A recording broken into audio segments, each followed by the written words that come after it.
Hello friends, कैसे हो आप सब लोग। सो फ्रेंड्स, आज हम डिस्कस करने जा रहे हैं इंडेक्स 33 अर्निंग पर शेयर के बारे में। ये अर्निंग पर शेयर आपकी अकाउंटिंग की बात नहीं करता। ये जो शेयर है ये बस बात करता है कैलकुलेशन की कि ईपीएस का कैलकुलेशन कैसे निकलेगा अलग अलग कंडीशंस में। सो फ्रेंड्स, ये है हमारा आपका बेसिकली कि ईपीएस कैसे निकलेगा अलग अलग कंडीशंस में। ठीक है, तो introduction to India 33। Earning per share is a measure of performance of company. Earning per share जो बताता है वो कंपनी की परफॉर्मेंस बताता है। मान लीजिए मेरे पास रिलायंस का शेयर है। ठीक है, मेरे पास रिलायंस का शेयर है, रिलायंस जियो का। और मेरे पास इस सेम एयरटेल का शेयर है। ठीक है, एयरटेल का ईपीएस आ रहा है 80 रुपये और रिलायंस जियो का शेयर आ रहा है 100 रुपये। तो मतलब एक शेयर पे मुझे 80 रुपये मिल रहे हैं। ठीक है, एक शेयर पे मुझे 80 रुपये की अर्निंग हो रही है और यही एक शेयर पे मुझे कितने की अर्निंग हो रही है, 100 रुपये की अर्निंग हो रही है। तो कौन सा वाला अच्छा शेयर है, रिलायंस जियो का अच्छा है। ठीक है, तो मैं रिलायंस जियो में इन्वेस्ट करने के लिए इंटरेस्टेड होंगी ईपीएस को देख के। तो ये रोल है ईपीएस का, जो कंपनी की परफॉर्मेंस बताता है कि एक शेयर का प्राइस कितना है, आप एक शेयर पर कितना कमा रहे हो ultimately. So this index require the entity to calculate and present the EPS on face of statement of P and L for current year and previous year. ठीक है, डेफिनेटली जब हम स्टेटमेंट ऑफ पी&एल बनाते हैं तो जब हम स्टेटमेंट ऑफ पी&एल बनाते हैं तो उसमें हमें दिखाई देता है आपका कि आपका कितना कितना अर्निंग होगा। ठीक है, जैसे 2024-25 और 2023-24 सबसे 2023-24 तो सबसे लास्ट में आपका बेसिक ईपीएस आता है ना। तो ये बताता है कि कितना कितना 24-25 में अर्न किया और कितना आपने 23-24 में अर्न किया। ईपीएस दो टाइप के होते हैं यहाँ पर, आपके बेसिक ईपीएस और diluted EPS. So basic EPS calculate करना सीखेंगे अभी हम इसमें, फिर डायलूटेड ईपीएस सीखेंगे। तो बेसिक ईपीएस में क्या होता है, बेसिक ईपीएस कैसे निकलता है, प्रॉफिट और loss attributable to ordinary equity share holder. यहाँ पे ऑर्डिनरी मतलब है ओरिजिनल शेयर होल्डर्स, जो ओरिजिनली शेयर होल्डर्स हैं।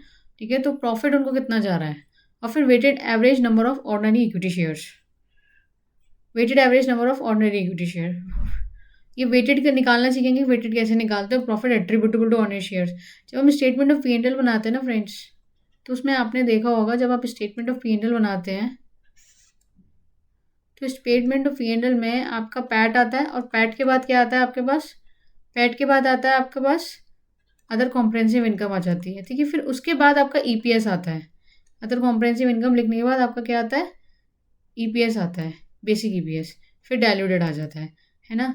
तो यहाँ पर ये जो पैट है, ये जो पैट है, ये पैट क्या है, टैक्स लगने के बाद है। अब टैक्स लगने के बाद जो ये पैट है ये एट्रीब्यूटेबल कौन से, इक्विटी शेयर होल्डर्स का, मतलब जो बचा कुचा पैसा है वो जाता है आपका ओरिजिनल इक्विटी शेयर होल्डर में। तो जो पैट है वही आपका ओरिजिनल इक्विटी शेयर होल्डर में एट्रीब्यूटेबल हो जाता है। अगर कोई प्रेफरेंस शेयर डिविडेंड है तो वो भी माइनस हो जाएगा, क्योंकि इक्विटी शेयर होल्डर को कितना जा रहा है वो जाता है। लेकिन जनरली प्रेफरेंस शेयर्स डिविडेंड नहीं होते हैं, लेकिन अगर होता तो उसमें से प्रेफरेंस शेयर का डिविडेंड माइनस हो जाता और फिर आपका जो प्रॉफिट एट्रीब्यूटेबल है वो निकल जाता। ठीक है, और बेसिक ईपीएस में आपको वेटिंग देते हैं। सो इसका भी अभी हम देखेंगे कैलकुलेशन कैसे होगी। तो इसका फॉर्मूला ये होता है। ठीक है फ्रेंड्स, फिर EPS can negative also definitely. Profit और लॉस लिखा है तो लॉस है, अगर लॉस आ रहा है किसी कंपनी का तो फिर वो नेगेटिव हो जाएगा आपका EPS. So ordinary share holder मतलब original share holders only, it doesn't consider classified equity instrument as per India 109। तो 109 के अकॉर्डिंग जो हम लोग करते थे ना कि कंपाउंड फाइनेंशियल इंस्ट्रूमेंट्स होते थे या कुछ भी होता था, इक्विटी इंस्ट्रूमेंट मान लेते थे, तो वो चीज़ वो कंसिडर नहीं करनी है इंडेक्स 109। तो इंडेक्स 109 नहीं आएगा यहाँ पर, अनलेस स्पेशली क्वेश्चन में स्पेसिफाई रहेगा तो वो चीज़ अलग है। लेकिन क्वेश्चन में भी नहीं दे रखा तो आपको इंडेक्स 109 का इक्विटी इंस्ट्रूमेंट वाला वो मन ही मानना है इसमें नंबर ऑफ शेयर्स में। ठीक है friends, profit attributable to ordinary share holder कैसे निकाल देगा, calculated follows. Earning before interest and tax से आएगा, ईबिट आएगा, फिर इंटरेस्ट उसमें से एक्सपेंस हट जाएगा। ठीक है, अल्टीमेटली प्रॉफिट एट्रीब्यूटेबल निकालने का मतलब बचा कुचा पैसा। ठीक है, जो इंटरेस्ट के हटाने के बाद, डेप्रिसिएशन हटाने के बाद, सब हटाने के बाद, टैक्स हटाने के बाद आ रहा है। ठीक है, तो क्या हो जाएगा, बचा कुछ पैसा।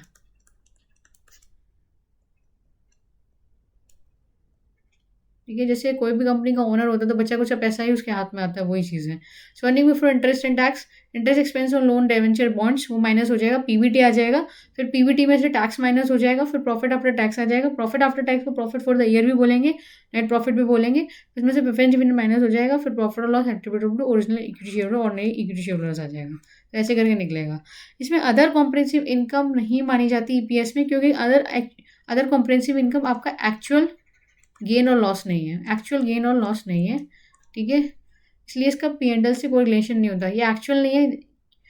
एक्चुअल नहीं है क्यों? क्योंकि इसमें देखो अगर रिवैल्यूएशन सरप्लस आ जाता है, ठीक है, जो मैनिपुलेट होता है, ठीक है, रिवैल्यूएशन सरप्लस, इसमें आपका FCTR आ जाता है, फॉरेन एक्सचेंज ट्रांजिशन रिजर्व, जो कि मैनिपुलेटिव होता है, ठीक है, मतलब वो एक्चुअल नहीं है, वो तो सिर्फ हमें फॉरेन ऑपरेशन की एंटिटी को कंसोलिडेट कर रहे हैं अपनी एंटिटी में, तो इस वजह से आना पड़ रहा है, ठीक है, उसको उसको फंक्शनल करेंसी में कन्वर्ट कर रहे हैं और अपने अंदर कंसोलिडेट कर रहे हैं, इस वजह से FCTR बनता है, वो एक्चुअल नहीं है। तो जो ये एक्चुअल गेन्स नहीं है, इसलिए बेसिक आपकी EPS का फॉर्म पार्ट नहीं करते, वरना शेयर होल्डर्स को गलत इन्फॉर्मेशन जाएगी अगर ये कंसिडर कर लिया गलती से तो, जबकि मतलब गलत इन्फॉर्मेशन जाएगी, अनरिलाइज है, रिलाइज नहीं है और एक्चुअल भी नहीं है, तो गलत इन्फॉर्मेशन जाएगी अगर हमने गलती से कंसिडर भी कर लिया तो। इसलिए OCI वाले जो आपके कॉम्प्रहेंसिव पार्ट होता है वो EPS में कंसिडर नहीं होता है। जनरल अजम्पशन क्या होगी इंडिया 33 की, इग्नोर इंडिया 10 ने unless market interest rate on such financial instrument given. अगर मार्केट इंटरेस्ट रेट दी हुई है तब आप 109 कंसिडर करोगे, तब आप उसका PV निकालोगे और उसमें से आप इंस्ट्रूमेंट में से जो वैल्यू है उसमें से PV जो आपके कैश फ्लोज है उसकी PV हटाकर आपको इक्विटी इंस्ट्रूमेंट निकल जाएगा, तो वो चीज़ अलग है, अगर वो क्वेश्चन में स्पेसिफाई है तो। नहीं है तो नहीं मानोगे। तो लोन डिबेंचर्स आप क्या करोगे, लोन डिबेंचर बॉन्ड को लाइबिलिटी क्रिएट करोगे, उस पर जो भी इंटरेस्ट बन रही है, ठीक है, वो माइनस करोगे पैट में से EPS निकालने के लिए। तो और इंटरेस्ट कैसे कैलकुलेट करोगे, जो भी फेस वैल्यू है, जैसे मान लो मैंने कहा कि 10,000 डिबेंचर इशू किए, फेस वैल्यू 10 रुपये, तो 1 लाख पे जो भी आपका कूपन रेट चल रहा है 10% चल रहा है, तो वो 10% कूपन रेट, तो ये माइनस हो जाएगा आपका प्रॉफिट में से पैट निकालने के लिए, प्रॉफिट में से profit attributable to equity share निकालने के लिए, ठीक है। अगर वो प्रेफरेंस शेयर्स है तो वो इक्विटी ट्रेड होगा और उस पर डिविडेंड कैलकुलेट हो जाएगा, वो माइनस हो जाएगा आपका profit attributable to equity share holders निकालने के लिए, ठीक है। अब weighted average number of ordinary shares कैसे निकालोगे, उसको वेन्स कहेंगे हम शॉर्टकट में, वेन्स। So it means number of ordinary equity shares are adjusted by time factor. जो number of ordinary equity shares हैं वो टाइम फैक्टर से एडजस्ट होंगे, इसलिए हमें वेटेड दिया हुआ है। वेट मतलब टाइम के अकॉर्डिंग, कितने कितने साल तक रखा, कितने महीनों तक रखा, कितने महीनों तक 1,000 रुपये, जो 1,000 शेयर होल्डर्स थे, मेरे 1,000 शेयर्स थे, वो पूरे 1 साल तक चले। और जो 200 शेयर्स थे जो मैंने इशू किए mid of the month, middle of the year transfer किए, तो वो 200 शेयर्स जो थे, ठीक है, वो कितने आपके महीनों तक चले, 6 महीनों तक, तो उसका वेट 6 महीनों का होगा, सिर्फ 6 महीनों के बराबर उनको हक मिलेगा बेसिकली, ठीक है। टाइम फैक्टर मतलब हक देना, ठीक है, टाइमिंग को कंसिडर करते हुए हक देना। So number of days for which shares are outstanding as a proportion of total number of days in year, shares कितने आउटस्टैंडिंग थे उस टाइम तक, ठीक है। तो calculate follow number of shares outstanding at the beginning of the year, मान लो 1,000 रहे थे, ठीक है। Number of shares issue during the year, मान लो 500 शेयर इशू हो गए मिडिल ऑफ द मंथ, 1 जुलाई को, ठीक है, 1 जुलाई को आपके मिडिल ऑफ द मंथ, 1 जुलाई को या कह लो 30 सितंबर को इशू हो गए, ठीक है। तो 6 महीने बचे, तो 6/12 हो जाएगा, ऐसे वेट देंगे इसको।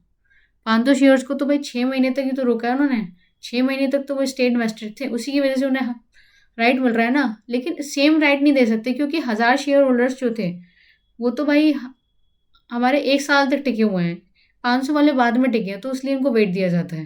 Number of equity shares buyback during the, अगर कुछ किया है तो हमने, तो वो माइनस हो जाएगा, क्योंकि अल्टीमेटली जो ये बायबैक वाले शेयर्स हैं ये आपके 5,000 में तो इन्वॉल्व है ही ना, तो 1,000 को तो हम 12 कर ही रहे हैं और 500 में भी इन्वॉल्व है, तो इसलिए number of equity share buyback minus किया जाता है, ठीक है। तो ये आ जाता है आपका number of equity share, total जो भी हमारा एट्रीब्यूटेबल है वो डिवाइड बाय हो जाता है, ठीक है फ्रेंड्स। अब हमारा आता है calculation weighted number of ordinary share in the following special cases, partly paid up shares. अगर शेयर्स पार्टली पेड अप है तो मल्टीप्लाई क्या करोगे, number of shares by in whence calculation. मान लो एक शेयर है 10, ठीक है, मान लो मेरे पास 1,000 शेयर्स हैं, 1,000 शेयर होल्डर्स हैं, 1/4 की बात चल रही है, और 1,000 शेयर होल्डर्स हैं, ठीक है, उनकी फेस वैल्यू 10 रुपये दे दिए उन्होंने। और ये जो 1,000 शेयर्स हैं नए, ठीक है, ये 1,000 शेयर होल्डर्स हैं नए, इन्होंने क्या किया, मुझे 8 रुपये दिए, उन्हें 10 रुपये नहीं दिए, ठीक है, 8 रुपये दिए एक साथ को। तो अब क्या होगा, अल्टीमेटली ये 10,000 रुपये इन्वेस्टेड थे 1 साल तक, तो उनको इतना वेट देना चाहिए 12/12 का, है ना।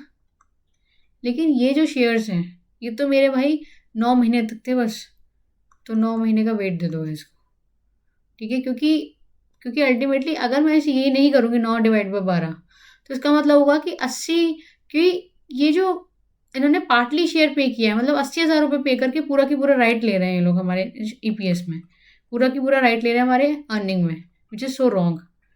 जब इन्होंने 80,000 रुपये दिया है तो उसके इक्विवेलेंट वेट का राइट लेना, क्योंकि भाई हम तो पूरे साल टिके हुए हैं कंपनी के साथ, और ये नए शेयर होल्ड रहे हैं, वो सिर्फ और सिर्फ 9 महीनों तक टिके हैं कंपनी के लिए।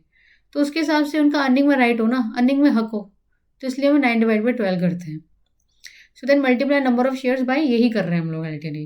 पार्टली पेड अप वैल्यू 8, ठीक है, और इशू प्राइस 10 रुपये, ठीक है। तो यही कर रहे हैं अपन ऐसे करके, ठीक है। सो बोनस शेयर्स के केस में, in case of bonus share issue to existing share without consideration में कैपिटलाइजेशन ऑफ रिजर्व। रिजर्व को कैपिटलाइज करके ही शेयर्स इशू किया जाता है। मान लीजिए मेरे पास बहुत सारा रिजर्व पड़ा हुआ है, ठीक है, मैं सोच रही हूँ उसे कम करूँ, तो मैं ये करती हूँ, शेयर होल्डर का भला हो जाएगा, हमारा नाम भी हो जाएगा मार्केट में, तो हम इससे क्या करेंगे, रिजर्व को बोनस शेयर्स में कन्वर्ट कर लेते हैं। तो क्या होता है, bonus share debit to equity share capital बन जाता है, ये एंट्री हो जाती है, क्योंकि कोई बैंक में पैसा तो आ नहीं रहा है ना। So therefore multiply number of outstanding before date of bonus shares by bonus adjustment factor and whence calculation, ठीक है। बोनस एडजस्टमेंट फैक्टर निकाला जाता है वेन्स कैलकुलेशन में, और उसका मल्टीप्लाई नंबर ऑफ फैक्टर्स का कर दिया जाता है, मतलब नंबर ऑफ आउटस्टैंडिंग शेयर्स का कर दिया जाता है। Previous year EPS is also restated by multiplying number of shares by bonus adjustment factor in whence calculation for previous year. Okay, तो ये बोनस फैक्टर ऐसे कैलकुलेट होता है, 1 प्लस बोनस शेयर्स। मान लो जी कि आप क्या कर रहे हो, आप कह रहे हो कि भाई 1 के बदले 4, 4 के बदले 1 शेयर मिलेगा, 4 के बदले 1 शेयर मिलेगा, तो आप 1 प्लस कर दोगे और ऐसे फैक्टर निकाल के 5/4 कर दोगे, ठीक है। तो ये रहेगा।